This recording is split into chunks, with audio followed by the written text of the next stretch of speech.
Posture offensive des forces armées maliennes sur le théâtre des opérations domine l'actualité. La presse dans son ensemble change de posture en termes de traitement réservé aux opérations que mènent les FAMA sur le front. Certains éditorialistes et patrons de presse estiment que la presse doit véritablement accompagner l'armée en temps de guerre. Pour plus de détails, nous vous proposons d'écouter Alexis Kalambri, directeur de publication de Mali Tribune, et Ségou Tangara, directeur d'Africable Télévision. Ils sont au micro de Tamsir Djabati. Oui, maintenant on y croit, on est enthousiaste et naturellement ça se reflète au niveau de traitement de l'information. Le retrait de l'amunissement a fait que nous étions dans une situation de ni paix ni guerre et il fallait vraiment que les lignes bougent. Pour une fois, grâce aux FAMA, les lignes bougent et on pense que c'est le bon moment. C'est pour ça que tout le monde joue sa partition. Il est du rôle de la presse d'accompagner cet enthousiasme et de la refléter. Il s'agit d'une question nationale et en tant que Maliens, nous avons tous à contribuer. À la limite, nous sommes le reflet de la population, du sentiment, du ressenti général. Et ce ressenti, justement, en ce moment, c'est une fierté par rapport à nos FAMA qui sont en train de faire ce à quoi nous rêvons depuis longtemps.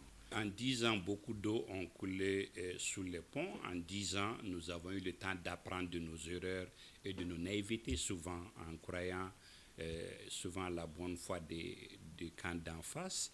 En 10 ans, on a vu que cette reconquête, ce n'est pas la Bella Ciao. Il n'y a pas de journalistes extraterrestres.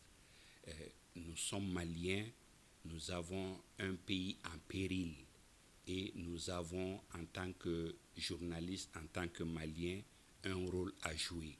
C'est une question nationale, c'est une question de survie de notre pays et c'est une préoccupation de tous les Maliens.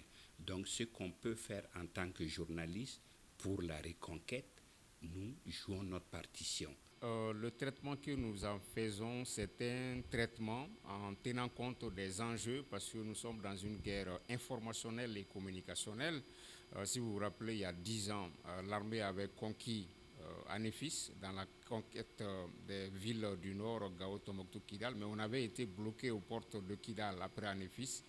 La façon dont la presse avait traité cela il y a 10 ans, c'est différent cette fois-ci de la manière dont on est en train d'aborder la montée de l'armée vers le nord. On a tenu vraiment compte des enjeux géopolitiques. On ne peut plus se contenter, se contenir dans le respect de l'éthique et de la déontologie, dans la neutralité. Nous l'abordons vraiment en tant que Maliens, avant d'être journalistes. Quand on prend les États-Unis, ils ont ce qu'ils appellent la voix de l'Amérique.